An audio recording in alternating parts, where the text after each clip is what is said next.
નમસ્કાર વિદ્યાર્થી મિત્રો, ધોરણ 8 ગણિતની અંદર આજે આપણે પાંચમું પ્રકરણ માહિતીનું નિયમન ભાગ 1માં જોઈશું।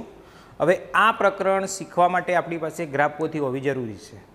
તમે જ્યારે પણ આ વિડીયો જોતા હો ને ત્યારે ગ્રાફ પોથી પાસે રાખવાની અને હું જે બોર્ડ ઉપર દાખલા ગણું છું એ તમે ગ્રાફ પોથીમાં ગણવાનો પ્રયત્ન કરવાનો। પહેલી વસ્તુ એ કે માહિતી એટલે શું। હવે માહિતી એટલે શું, આવો શબ્દ આવે ત્યારે તમે કોઈ પણ વસ્તુની એકત્ર કરેલી માહિતી, દાખલા તરીકે આપણે વાત કરીએ કે સચિને છેલ્લા 10 ક્રિકેટની અંદર કરેલા રન તો એક પ્રકારની માહિતી છે। ભારતે છેલ્લા 10 વર્ષમાં કેટલી મેચો જીતી તો એક પ્રકારની માહિતી છે। એના પછી બીજી એક માહિતી આપણે વાત કરીએ આપણે સ્કૂલની, દાખલા તરીકે છેલ્લા 1 વર્ષની અંદર આપણા ક્લાસના 1 વર્ષની અંદર કે આપણા એ વર્ષ દરમિયાન ગણિતના ટેસ્ટમાં કેટલા વિદ્યાર્થીએ 100 ગુણના ટેસ્ટમાંથી 80 ઉપર ગુણ મેળવ્યા એ પણ એક માહિતી છે। તો આવી રીતે તમે જે પણ માહિતી ભેગી કરો છો એ અલગ અલગ રીતની માહિતી હોય છે। એકત્ર કરેલી બધી વસ્તુ છે એને માહિતી કહેવામાં આવે છે। આપણા ઘરની વાત કરીએ તો જ્યારે આપણા ઘરની અંદર કુટુંબીજનોના કોઈના લગ્ન હોય ત્યારે કંકોત્રી વેચવા માટે પણ આપણે માહિતી એકત્ર કરતા હોઈએ છીએ। દાખલા તરીકે એ વેચવા માટે આપણે એવી માહિતી એકત્ર કરતા હોઈએ છીએ કે ગામ વાઇઝ, શહેર વાઇઝ સંબંધીનું લિસ્ટ બનાવીએ છીએ અને પછી જ આપણે એ પ્રમાણે કંકોત્રી વેચીએ, તો એ પણ એક પ્રકારની માહિતી છે, બરાબર। હવે માહિતીની વાત કરીએ ત્યારે માહિતી આલેખ સ્વરૂપે, આપણે માહિતી સરળતાથી યાદ રાખવી હોય તો એની જુદી જુદી પદ્ધતિઓ છે। દાખલા તરીકે વિવિધ પ્રકારના આલેખની મદદથી આપણે માહિતી રજૂઆત કરી શકીએ છીએ। પહેલો આલેખની વાત કરીએ તો ચિત્ર આલેખ। આ ચિત્ર આલેખનો ઉપયોગ ધોરણ પહેલા બીજામાં થતો હોય છે કે એમાં ચિત્ર દોરી અને બતાવવામાં આવે છે, એને ચિત્ર આલેખ કહેવાય। દાખલા તરીકે સાયકલ હોય તો સાયકલના ચિત્રો 5 આપ્યા હોય તો તમને ખબર પડે કે 5 સાયકલ છે, તો એને કહેવાય ચિત્ર આલેખ। બીજા નંબરની વાત કરીએ લંબ આલેખ। લંબ આલેખ કોને કહેવાય? લંબ આલેખ એટલે એક સરખી પહોળાઈ ધરાવતા સ્તંભ દોરવામાં આવે, એક્સ અક્ષ ઉપર એક સરખી પહોળાઈ ધરાવતા અને એક સરખું અંતર રાખી અને જે સ્તંભ દોરવામાં આવે છે એને લંબ આલેખ કહેવામાં આવે છે। એની પછી આપણે વાત કરીએ દ્વિલંબ આલેખ। દ્વિલંબ આલેખ કોને કહેવાય? તો એક જ આલેખમાં બે જુદા જુદા પ્રકારની માહિતી દર્શાવવામાં આવે। સાંભળજો, લંબ આલેખ અને દ્વિલંબ આલેખમાં થોડો જ ફરક છે। લંબ આલેખમાં દરેક સ્તંભ એક સરખી પહોળાઈવાળા અને એક સરખી વચ્ચે ગેપ રાખી અને એક સરખું અંતર રાખી અને એક સરખી પહોળાઈવાળા એક્સ અક્ષ ઉપર જે સ્તંભ દોરવામાં આવે એને લંબ આલેખ કહેવાય। પણ એક્સ અક્ષ ઉપર બે પાસે પાસે સ્તંભ દોરવામાં આવે, એક સરખી પહોળાઈવાળા બે પાસે સ્તંભ દોરવામાં આવે એને દ્વિલંબ આલેખ કહેવામાં આવે છે। અને દ્વિલંબ આલેખ આ બંનેનો એક્ઝામ્પલ આપણે ગણીશું। અને દ્વિલંબ આલેખમાં એક જ આલેખમાં બે જુદા જુદા પ્રકારની માહિતી દર્શાવવામાં આવે છે। એના પછી ચોથા નંબરનો આપણે આલેખ પણ શીખવાનો છે જેને પાઈ ચાર્ટ કહેવાય। પાઈ ચાર્ટ એટલે પાઈ આલેખ, જે તમે ધોરણ 7ની અંદર લગભગ શીખી ચૂક્યા છો, જેને કહેવાય વર્તુળ આલેખ। આપણે આ રીતે એક વર્તુળ દોરવાનું છે અને એની અંદર જુદા જુદા ત્રિજ્યાઓ દોરી અને જુદી જુદી માહિતી દર્શાવવાની છે। તો આવી રીતે આપણે 4 આલેખ દર્શાવવાના છે, બરાબર। હવે આપણે એક પછી એક માહિતી જોઈએ, ધ્યાન આપજો। પહેલો જ છે લંબ આલેખ દોરો। સમજજો બરાબર, લંબ આલેખ દોરો। આપણી પાસે માહિતી પણ છે માસ અને ઘડિયાળની સંખ્યા।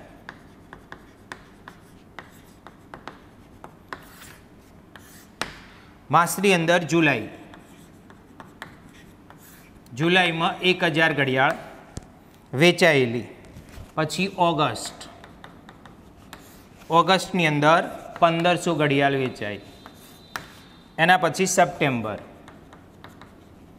સપ્ટેમ્બરની અંદર પણ 1500 ઘડિયાળ વેચાઈ। અને ઓક્ટોબર, ઓક્ટોબરની અંદર 2000 ઘડિયાળ વેચાઈ। અને ત્યાર પછી નવેમ્બર, નવેમ્બરની અંદર હું લઉં છું 800 ઘડિયાળ વેચાઈ। હવે આનો લંબ આલેખ દોરવાનો છે। લંબ આલેખ દોરવા માટે આપણી પાસે પહેલાં ગ્રાફ પોથી હોવી જરૂરી છે। તો અહીંયા હું આલેખ દોરીશ, તમે જોજો બરાબર. આલેખની અંદર જે ઘાટા રંગની લીટીઓ છે ને એ જ હું દોરું છું. એટલે બે ઘાટા રંગની લીટીઓ વચ્ચે 1 સેમીનું અંતર હોય છે, તમે જાણો છો. અને બે ઘાટા રંગની લીટીઓ વચ્ચે 5 કે 10 નાના ભાગ હોય છે. લગભગ આપણી આલેખ પોથીની અંદર બે ઘાટા રંગની લીટીઓ વચ્ચે 5 ભાગ જ આપેલા છે. તો આવી રીતે આપણી પાસે આલેખ પત્ર તૈયાર થઈ ગયો. હવે આની અંદર જે ઉભય અક્ષ છે, જે ઊભી ધરી છે, સાંભળજો, એને વાય કહેવાય અને આડી ધરીને એક્સ કહેવામાં આવે છે. તો આ હું વાય તરીકે લઉં, આને વાય અક્ષ કહેવાય. અને આ જે આડી ધરી છે એને લઉં એક્સ અક્ષ. બરાબર. અહીંયા એક્સ અક્ષ અને વાય અક્ષ જ્યાં છેદે ત્યાંને ઉગમ બિંદુ ઓ કહેવાય. હવે એક વસ્તુ ફિક્સ છે, તમે આના ઉપરથી તમને ખબર પડશે કે આપણે કેટલું કેટલું પ્રમાણમાપ લેવું. વાય અક્ષ ઉપર પ્રમાણમાપ લેવામાં આવે છે. 1000, 1500, 1500, 2800 છે. આપણને ખ્યાલ છે કે 100 લઈશું ને તો આવશે નહીં 1500 સુધી કે 2000 સુધી. 500 500નો ગાળો લઉં તો આ 500, પછી 1000, એના પછી 1500, એના પછી 2000 અને એના પછી 2500. સૌથી વધારે 2000 છે તો 2500 સુધી લખવાની જરૂર છે, એનાથી વધારે લખવાની જરૂર નથી. જે તમે પ્રમાણમાપ લો એ આલેખની ઉપર જમણી બાજુ લખવું જરૂરી છે. વાય અક્ષ પર આવી રીતે વાય અક્ષ પર પ્રમાણમાપ 1 સેમી બરાબર 500 ઘડિયાળ, આવી રીતે પ્રમાણમાપ લખવું પડે. બરાબર. હવે નીચે એક્સ અક્ષ ઉપર આપણે માસ દર્શાવવાના છે. માસ દર્શાવવા માટે બધા જ વચ્ચે એક સરખો ગાળો રાખવાનો. એટલે એક એક કોલમ છોડી અને એક એક કોલમની અંદર જુલાઈ, ઓગસ્ટ, સપ્ટેમ્બર, ઓક્ટોબર અને નવેમ્બર લખીશું. આ એક કોલમ છોડીને પછી લખ્યું જુલાઈ, ત્યાર પછી ઓગસ્ટ, એના પછી સપ્ટેમ્બર, એના પછી ઓક્ટોબર, અને આપણે હજુ બે કોલમ જોશે.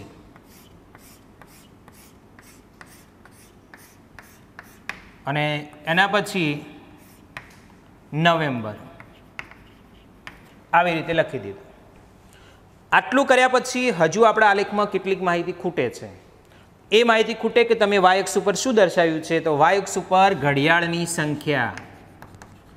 આ બધી જ વિગત ફરજિયાત લખવી પડે. અહીંયા વાય અક્ષ ઉપર આપણે ઘડિયાળની સંખ્યા દર્શાવી છે. એક્સ અક્ષ ઉપર શું દર્શાવ્યું છે, તો એક્સ અક્ષ ઉપર આપણે માસ દર્શાવેલા છે. તો એ માસ કરીને એરો કરવાનો. હવે આપણી વિગત પ્રમાણે પૂરું કરીએ.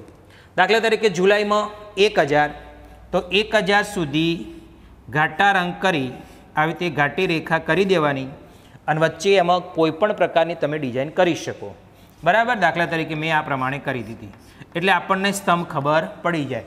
નજર મારતાની સાથે જ ખબર પડી જાય કે જુલાઈમાં 1000 ઘડિયાળ વેચાઈ છે. ઓગસ્ટમાં 1500, તો આ 1500 સુધી સ્તંભ ઉપર કરીશું. અને એમાં પણ આ રીતે થઈ ગયું.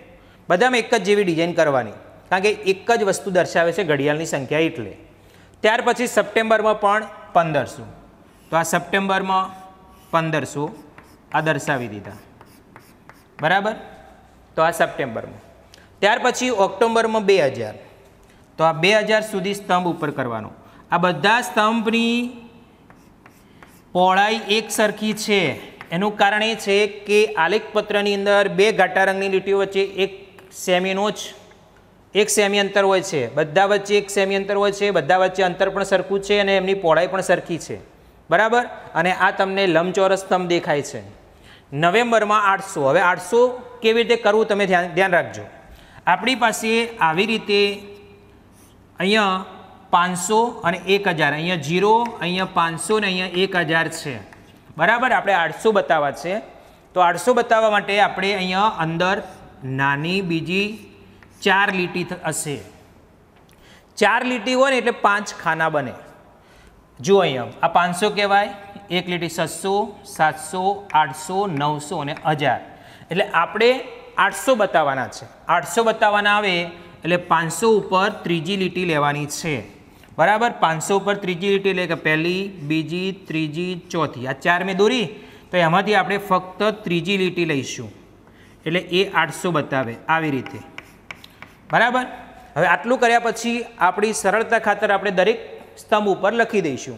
દાખલા તરીકે જુલાઈ ઉપર 1000 લખીશું, ઓગસ્ટના સ્તંભ ઉપર 1500 લખીશું, સપ્ટેમ્બરના સ્તંભ ઉપર પણ 1500 લખીશું, ઓક્ટોબરના સ્તંભ ઉપર આપણે 2000 લખીશું અને નવેમ્બરના સ્તંભ ઉપર આપણે 800 લખીશું. એટલે આપણને જોતાની સાથે જ ખ્યાલ આવે કે કયા માસની અંદર કેટલો સ્તંભ ઊંચો છે અને એ માસમાં કેટલી ઘડિયાળ વેચાઈ છે. આને કહેવાય લંબાલેખ. ભેગું બોલવું હોય તો લંબાલેખ. બરાબર, દરેકમાં લંબચોરસ સ્તંભ વડે દર્શાવવામાં જે માહિતી આવે છે એને લંબાલેખ તરીકે ઓળખવામાં આવે છે. તો આ છે લંબાલેખ. હવે તમને આની સાથે સાથે હું તમને સ્તંભ આલેખ વિશે ખાલી થોડી સમજણ આપી દઉં કે આ સ્તંભ આલેખ કોને કહેવાય. સ્તંભાલેખ, જો બે પ્રકારના આલેખ છે, એક લંબાલેખ અને એક સ્તંભાલેખ. આપણે આ જે દોર્યો છે આને કહેવાય લંબાલેખ, લંબાલેખ છે. સ્તંભાલેખ કોને કહેવાય? તો સ્તંભાલેખમાં આ બધા સ્તંભ જોઈન્ટ હશે, પહોળાઈ સરખી, બરાબર, પહોળાઈ પણ માહિતી પ્રમાણે, પણ એમની વચ્ચે અંતર નહીં હોય. દાખલા તરીકે લંબાલેખમાં બધા વચ્ચે સરખું સરખું અંતર છે તો એને લંબાલેખ કીધો. સેમ ટુ સેમ આવી જ દાખલા તરીકે હું અહીં દોરું જુલાઈ માસ, પછી અહીંયા જુલાઈ પછી બાજુમાં જ ઓગસ્ટ આવે, પછી બાજુમાં જ સપ્ટેમ્બર આવે, એનો સ્તંભ આવી રીતે જોઈન્ટ કરું, અહીંથી પછી બીજો સ્તંભ કદાચ આવી રીતે જોઈન્ટ કરું, તો તમે આટલા સુધીની વસ્તુ તમે જોઈ શકો કે આ જે વસ્તુ છે એમાં કોઈ જગ્યાએ અહીંયા પણ આવી રીતે મેં આકૃતિ કરી નાખી. તો આ જે 1, 2, 3, 4 અને 5 જે આલેખ દોર્યા છે એમાં વચ્ચે ગેપ નથી, બધા આલેખ પાસ પાસે છે. અને આવી રીતે પાસ પાસે આલેખ હોય, વચ્ચે ગેપ ન આલેલી હોય તો એને સ્તંભાલેખ કહેવાય. એટલે લંબાલેખ અને સ્તંભાલેખમાં આટલો ફરક છે. આપણે પહેલાં જે દોર્યો હતો એ લંબાલેખ હતો. અને આવી રીતે મેં તમને કહ્યું ને કે બધા જ આલેખ જોઈન્ટ હોય, વચ્ચે જગ્યા રાખવામાં ન આવે, માહિતી પ્રમાણે પહોળાઈ હોય. એમાં એવું પણ ન હોય કે બધા વચ્ચે 1 સેન્ટીમીટરની બધાના સ્તંભ 1 સેન્ટીમીટરના પહોળા હોય, કેટલાક 1 સેન્ટીમીટર પહોળા હોય, કેટલાક 2 થી 3, 4 સેન્ટીમીટર પહોળા હોય માહિતી પ્રમાણે, પણ એમની વચ્ચે ગેપ ન હોય, તો પછી એવા આલેખને શું કહેવામાં આવે છે? સ્તંભાલેખ. હવે જે રીતે આપણે લંબાલેખ શીખ્યા એવી રીતે બીજું એક ઉદાહરણ આપણે દ્વિલંબ આલેખનું જોવાનું છે. ચલો હવે આપણે દ્વિલંબ આલેખની વાત કરીએ. દ્વિલંબ આલેખ મેં તમને કહ્યું હતું ને, એક જ આલેખમાં 2 થી વધારે માહિતી દર્શાવવાની રીત અથવા 2 જુદી જુદી માહિતી એકસાથે દર્શાવવાની એક જ આલેખમાં. અહીંયા 2 માહિતી દર્શાવવાની છે. વિદ્યાર્થીઓની પસંદગી શાળા આપી છે તમને, 3 શાળાઓ છે, શાળા A, શાળા B અને શાળા C. એ શાળાની અંદર જે બાળકો આવે છે જુદી જુદી રીતે આવે છે. કેટલાક બાળકો ચાલતા આવે છે અને કેટલાક સાયકલ લઈને આવે છે. જે ચાલતાની વાત કરીએ તો શાળા A ની અંદર 40 બાળકો ચાલતા આવે છે, શાળા B ની અંદર 55 ચાલતા આવે છે અને શાળા C ની અંદર 15. એવી રીતે સાયકલ લઈને આવતા વિદ્યાર્થીઓની સંખ્યા શાળા Aમાં 45 છે, શાળા Bમાં 25 છે અને શાળા Cમાં 35 છે. તો આવો આપણી પાસે ગ્રાફ છે. હવે આ ગ્રાફ પેપરની અંદર જે ઊભી રેખ અક્ષ છે એને કહેવાય વાય અક્ષ, જે આપણે આગળ જોઈ લીધું, અને જે આડી અક્ષ છે એને કહેવાય એક્સ અક્ષ. બરાબર, બંને જ્યાં છેદે ત્યાં ઉગમ બિંદુ 0, 0. હવે શાળા એની અંદર ચાલતા અને સાયકલ લઈને 2 દર્શાવવાના છે. જો 2 દર્શાવવાના હોય તો આ 2 આલેખ ભેગો આપણે એ લઈશું, આને કહેવાય શાળા એ. ફરી એક ખાનું છોડી અને 2 ખાનામાં શાળા B લઈશું, ફરી એક ખાનું છોડી 2 ખાનામાં શાળા C લઈશું. નીચે દર્શાવ્યું છે શાળા, બરાબર, અને અહીંયા દર્શાવવાનું છે વિદ્યાર્થીઓની સંખ્યા. વિદ્યાર્થીઓની સંખ્યા આ વાય અક્ષ ઉપર આપણે સંખ્યા લઈશું. કેટલી સંખ્યા લેવી? 5, 5 નો ગાળો દેખાય છે તો 5, 5 લઈશું. 5, 10, 15. આમાં ગેપ છોડવાની નથી અને કોઈ સંખ્યા ભૂલી ના જવાય એ પણ ધ્યાન રાખવાનું છે. 5, 10, 15, 20, 25, 30, 35, 40, 45, 50. સૌથી વધારે 45 છે એટલે 50 સુધી આપણે કર્યું. હવે અહીંયા પ્રમાણમાપ લખીશું y-અક્ષ પર પ્રમાણમાપ 1 સેમી બરાબર 5 વિદ્યાર્થીઓ. આટલી વસ્તુ પહેલાં આલેખની અંદર પૂરી કરવી પડે. શાળાનું નામ, પ્રમાણમાપ પ્રમાણે અંક, અહીંયા વિદ્યાર્થીઓની સંખ્યા, અને મેં તમને કહ્યું એમ આલેખની અંદર ઉપર જમણી બાજુ પ્રમાણમાપ લખી દેવું પડે કે કેટલું પ્રમાણમાપ તમે 1 સેન્ટીમીટર બરાબર લીધું છે. હવે આપણે પહેલાં ચાલતા અને સાયકલ સવારીવાળા લઈશું. ચલો, શાળા એની અંદર ચાલતા 40, તો પહેલું ખોનું ચાલતા લઈએ તો બીજું ખોનું સાયકલ સવારી માટે લઈશું. તો શાળા એની અંદર પહેલાં 40, આ 40, અને સાયકલ સવારીવાળા 45, તો આ 45. બંને ખબર કઈ રીતે પડે કે આ સાયકલવાળા છે અને આ ચાલતા વિદ્યાર્થીઓ છે, એટલા માટે બંને અંદર જુદા જુદા પ્રકારની ડિઝાઇન કરવાની. દાખલા તરીકે હું ચાલતા માટે આવી ડિઝાઇન કરું છું, ધ્યાન આપજો. આ ચાલતા માટે છે અને સાયકલ સવારી માટે આવી ડિઝાઇન કરું છું. આ સાયકલ સવારી માટે છે, બરાબર, એટલે અલગ દેખાય છે. એવી જ રીતે બી ચાલતા માટે 55 છે, 50 પછી અહીંયા 55 આવશે. તો આટલા સુધી આપણે ચાલતા માટે લઈશું, બરાબર. આ ચાલતા. હવે પહેલાં ચાલતા લીધું છે તો ફરી પહેલાં ચાલતા જ લેવાનું. દર વખતે પહેલો સ્તંભ ચાલતા માટેનો દોરવાનો, અને એના માટેનું સેમ ડિઝાઇન, એક જ જેવી ડિઝાઇન કરવાની જે ચાલતા માટે છે તે, આવી રીતે.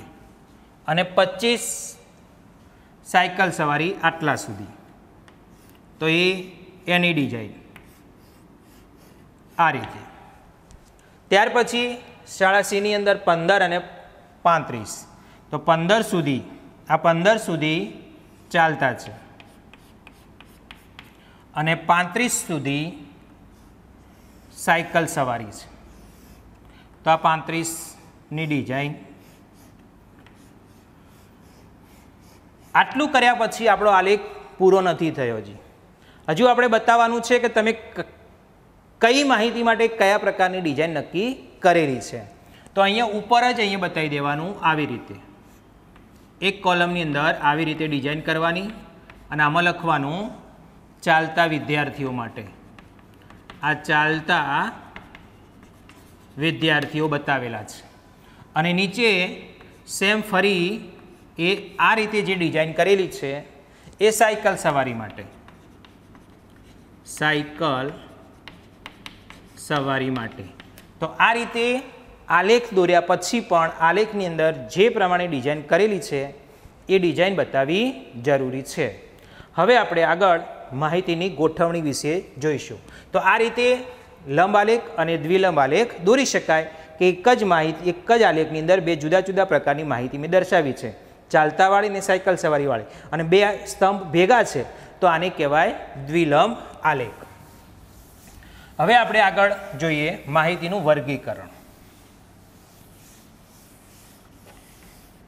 માહિતીનું વર્ગીકરણ સાંભળજો.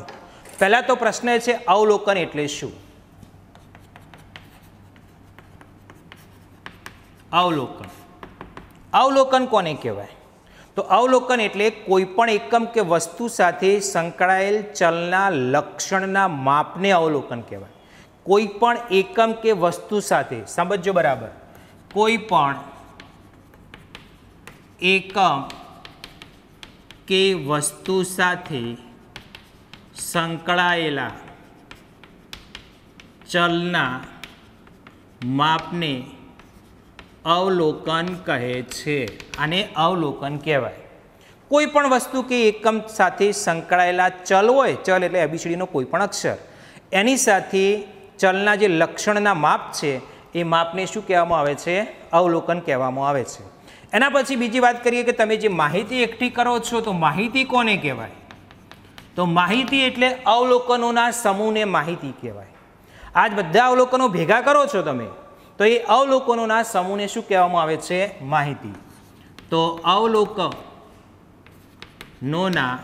સમૂહને માહિતી કહે છે. આને માહિતી કહેવાય. માહિતી એટલે અવલોકનોના સમૂહને માહિતી કહેવાય. હવે પ્રાપ્તાંક, આપણી પાસે એક શબ્દ છે પ્રાપ્તાંક. પ્રાપ્તાંક એટલે સાદી ભાષામાં હું તમને કહું તો પ્રાપ્તાંક એટલે કોઈ એક સંખ્યા, ચલના લક્ષણ પરથી મળતા અવલોકનની કિંમત જે છે એ કિંમતને પ્રાપ્તાંક કહેવામાં આવે છે. ચલના લક્ષણ પરથી,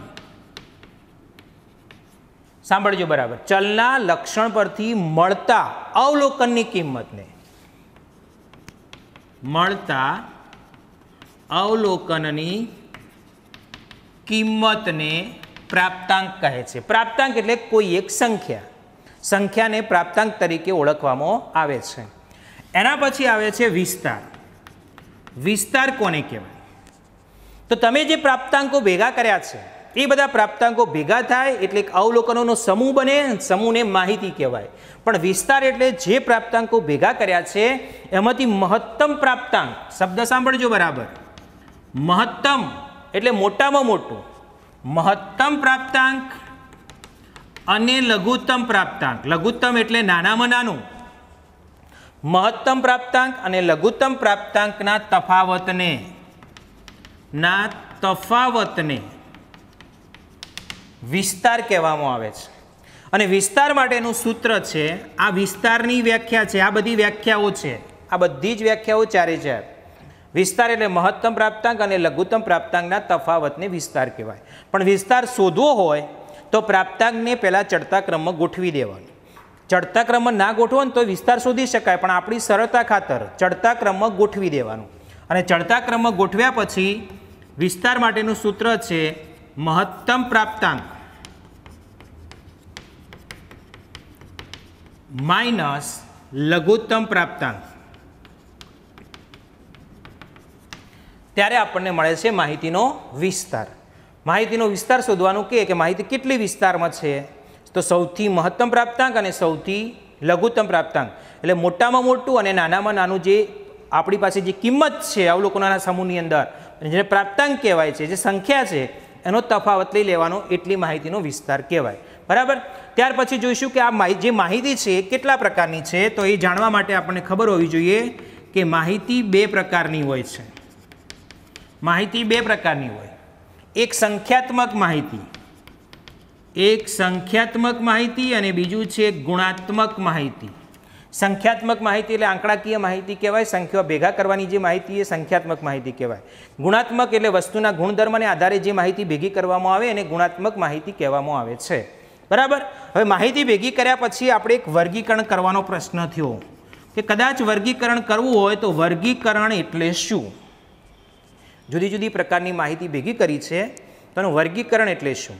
તો માહિતીના ગુણધર્મ આધારે, કારણ કે દરેક માહિતીનો ગુણધર્મ જુદા જુદા હોય, તો પહેલાં ગુણધર્મ ભેગા કરવાના, જાણવાના. તો માહિતીના ગુણધર્મ આધારે જુદા જુદા વર્ગો કે સમૂહમાં વહેંચણી કરવાની ક્રિયા. બરાબર. વર્ગીકરણ એટલે માહિતીના ગુણધર્મ આધારે જુદા જુદા વર્ગો કે સમૂહમાં વહેંચવાની ક્રિયાને વર્ગીકરણ કહે છે. આપણી પાસે જે પણ માહિતી છે એ અલગ અલગ પ્રકારના ગુણધર્મો કદાચ ધરાવતી હોય તો પહેલાં ગુણધર્મો જાણી લેવા પડે, અને માહિતીના ગુણધર્મના આધારે જુદા જુદા વર્ગો કે સમૂહમાં વહેંચણી કરવાની જે ક્રિયા છે એને વર્ગીકરણ કહેવામાં આવે છે. હવે વર્ગો એટલે શું? પાછું પ્રશ્ન આવ્યો કે તમે સાહેબ એવું કીધું કે માહિતીના ગુણધર્મ આધારે જુદા જુદા વર્ગો કે સમૂહ, સમૂહ એટલે તમને ખબર એક એક પ્રકારના સમાન ગુણધર્મ ધરાવતા જે માહિતી છે એને એક ભેગા કરો તો એક સમૂહ બને છે. તો વર્ગ, હવે આપણે વર્ગની વાત કરીશું. વર્ગો કોને કહેવાય કે વર્ગ કોને કહેવાય? જો એક પ્રશ્ન વર્ગમાં બે પ્રકારની વ્યાખ્યા આવશે, પ્રકરણ 6માં આવશે અને પ્રકરણ 7માં આવે. વર્ગ પૂછાય ને, માહિતીનો વર્ગ પૂછાય તો આ વ્યાખ્યા, અને વર્ગ પૂછાય તો આ છઠ્ઠું પ્રકરણ વર્ગ અને વર્ગમૂળ આવશે. એની અંદર અલગ વ્યાખ્યા છે કે સંખ્યાના સંખ્યા સાથે ગુણાકાર કરવાથી જે સંખ્યા મળે ને એને વર્ગ કહેવાય. પણ એ વર્ગ નથી, આપણી પાસે માહિતીનો વર્ગ છે કે એક કોલમ બનાવવાની છે કે સંખ્યા પ્રમાણે વર્ગ પ્રમાણે ભેગા કરવાના છે. સ્કૂલની અંદર આપણે વર્ગ કહેતા હોઈએ ત્યારે શું કહેતા હોઈએ કે વર્ગ એટલે ધોરણ 8 અનો વર્ગ, એટલે અના બધા વિદ્યાર્થીઓ ભેગા કરો. એવી રીતે સંખ્યાત્મક માહિતીને વિસ્તાર પ્રમાણે જુદા જુદા સમૂહમાં વેચવાની ક્રિયા. સાંભળજો, સંખ્યાત્મક માહિતીને વિસ્તાર પ્રમાણે જુદા જુદા સમૂહમાં વેચવાની ક્રિયા એને વર્ગ કહે છે. તો આપણે જ્યારે માહિતીનું નિયમનની અંદર એટલે કે માહિતીનું ગોઠવણીની અંદર આપણે હવે જ્યારે ભણવાનું સ્ટાર્ટ કરીએ છીએ ત્યારે પહેલાં આટલી વસ્તુની આપણને ખબર હોવી જોઈએ. દાખલા તરીકે અવલોકન એટલે કોઈ પણ એકમ કે વસ્તુ સાથે સંકળાયેલી ચલના લક્ષણના માપને અવલોકન કહેવાય. માહિતી એટલે અવલોકનોનો જે સમૂહ ભેગો કરો એને માહિતી. આ બધી જ વ્યાખ્યાઓ છે. પ્રાપ્તાંક એટલે કોઈ પણ એક સંખ્યાનો મતલબ છે એક ચલના લક્ષણ પરથી મળતી અવલોકનની કિંમત મતલબ સંખ્યા છે. વિસ્તાર, મહત્તમ અવલોકન અને લઘુત્તમ અવલોકનના તફાવતને વિસ્તાર કહેવાય. માહિતી બે પ્રકારની હોય છે, એક સંખ્યાત્મક અને ગુણાત્મક. બરાબર. હવે વર્ગીકરણ એટલે જે માહિતીના ગુણધર્મ આધારે જુદા જુદા વર્ગો કે સમૂહમાં વેચવામાં આવે એને વર્ગીકરણ કહેવાય. અને વર્ગ એટલે માહિતીનો વર્ગ એટલે સંખ્યાત્મક માહિતીને વિસ્તાર પ્રમાણે જુદા જુદા સમૂહમાં વેચવામાં આવે એને વર્ગ કહેવામાં આવે છે. હવે આપણે વર્ગની વાત કરીએ તો કેવા પ્રકારના વર્ગ હોય સાંભળજો. જુદા જુદા પ્રકારના વર્ગ લેવાના છે અને એની અંદર આપણે અલગ અલગ વસ્તુ જોઈએ. દાખલા તરીકે એક હું વર્ગ લખું છું, સાંભળજો. એક આ વર્ગ લખ્યો 20 થી 25, આ વર્ગ કહેવાય 20 થી 25નો. જે આ વર્ગ લખ્યો ને એમાં બે વસ્તુ છે, એક અધઃ સીમા છે અને એક ઉધ્વ સીમા છે. સીમા એટલે એનો એન્ડ તમને ખબર પડે. અધઃ સીમા એટલે ઓછામાં ઓછી એની સીમા આ વર્ગની કેટલી, તો અધઃ સીમા તરીકે 20 લેવાય અને ઉધ્વ સીમા તરીકે 25 લેવાય. એટલે કોઈ પણ વર્ગ આવે, દાખલા તરીકે બીજો એક વર્ગ લખું. એક આ વર્ગ છે માહિતીનો વર્ગ, ધ્યાન આપજો બરાબર. એક આ વર્ગ છે 10 થી 30નો વર્ગ લખ્યો મેં. તો આ 10 થી 30નો વર્ગ લખ્યો, એની અંદર પણ સેમ આ વર્ગની અંદર અધઃ સીમા કયું કહેવાય 10. તો અધઃ સીમા તરીકે 10 લેવાનું અને ઉધ્વ સીમા તરીકે કયું લઈ શકાય 30 લઈ શકાય. બરાબર. આ અધઃ સીમા અને ઉધ્વ સીમાની વાત કરી. હજુ આપણે આગળ એને થોડું વિચારીએ કે અધઃ સીમા લખ્યું એવી રીતે અધઃ સીમા બિંદુ અને ઉધ્વ સીમા બિંદુ. અધઃ સીમા 20, ઉધ્વ સીમા 25 આ વર્ગ માટે અધઃ સીમા 10, ઉધ્વ સીમા 30. હવે મારે બિંદુ લેવું છે તો અધઃ સીમા બિંદુ અને ઉધ્વ સીમા બિંદુ બંને વર્ગ માટે લેવું હોય તો કેવી રીતે લેવાય, હું તમને એક પ્રકારનું સૂત્ર આપું, તમે ધ્યાન આપજો. જો અધઃ સીમા બિંદુ લેવું હોય તો અધઃ સીમા -0.5 ત્યારે અધઃ સીમા બિંદુ મળે. અને ઉધ્વ સીમા બિંદુ લેવું હોય તો ઉધ્વ સીમા +0.5 ત્યારે ઉધ્વ સીમા બિંદુ મળે. એટલે ઉપરના વર્ગમાં આપણી પાસે વર્ગ 20 થી 25 છે. એમાં બે વસ્તુ તમે ફિક્સ જોઈ લીધી, અધઃ સીમા અને ઉધ્વ સીમા તમને ખ્યાલ આવી ગયો. હવે અધઃ સીમા બિંદુ પૂછાય તો આ અધઃ સીમા બિંદુ આનું મળશે 19.5. કેવી રીતે અધઃ સીમા બિંદુ 19.5 મળે, તો મેં એ સૂત્ર લખ્યું કે અધઃ સીમા -0.5, 20માંથી 0.5 બાદ કરો ત્યારે 19.5 મળે. એવી રીતે ઉધ્વ સીમા બિંદુ પૂછાય તો ઉધ્વ સીમા બિંદુ કયું, તો ઉધ્વ સીમા +0.5 ત્યારે એની અંદર 0.5 ઉમેરશો ત્યારે 25.5 મળશે. આ 25.5 આને કહેવાય ઉધ્વ સીમા બિંદુ. તો આ પ્રકારના બે બિંદુ મળે છે, અધઃ સીમા બિંદુ અને ઉધ્વ સીમા બિંદુ. બીજા વર્ગની વાત કરીએ. બીજો બી વર્ગ આપણે લખેલો છે 10 થી 30. આ 10 થી 30માં અધઃ સીમા 10 છે. તો અધઃ સીમા બિંદુ માટે અધઃ સીમા -0.5 તો એનો જવાબ મળશે આપણને 9.5. તો એને અધઃ સીમા બિંદુ કહેવાય. હવે તમને ઉધ્વ સીમા 30 છે અને ઉધ્વ સીમા બિંદુ એમાં 0.5 ઉમેરો તો એનો જવાબ મળશે આપણને 30.5. તો આને કહેવાય ઉધ્વ સીમા બિંદુ. હવે જો અધઃ સીમા બિંદુ અને ઉધ્વ સીમા બિંદુ જાણતા હોય તો પાંચમી વસ્તુ પણ જાણી શકાય જેને કહેવાય વર્ગ લંબાઈ. વર્ગ લંબાઈની વ્યાખ્યા કે સૂત્ર છે ઉધ્વ સીમા બિંદુ માઇનસ અધ સીમા બિંદુ. ઉધ્વ સીમા બિંદુમાંથી અધ સીમા બિંદુ બાદ કરો એટલે તમારી વર્ગ લંબાઈ તમને ખ્યાલ આવે. બરાબર. તો આ રીતે એક જ વર્ગમાં 5 વસ્તુ જાણી શકાય: અધ સીમા બિંદુ, ઉધ્વ સીમા બિંદુ અને વર્ગ લંબાઈ. તો આવી રીતે એક જ વર્ગ પરથી જુદી જુદી વસ્તુ જાણી શકાય છે.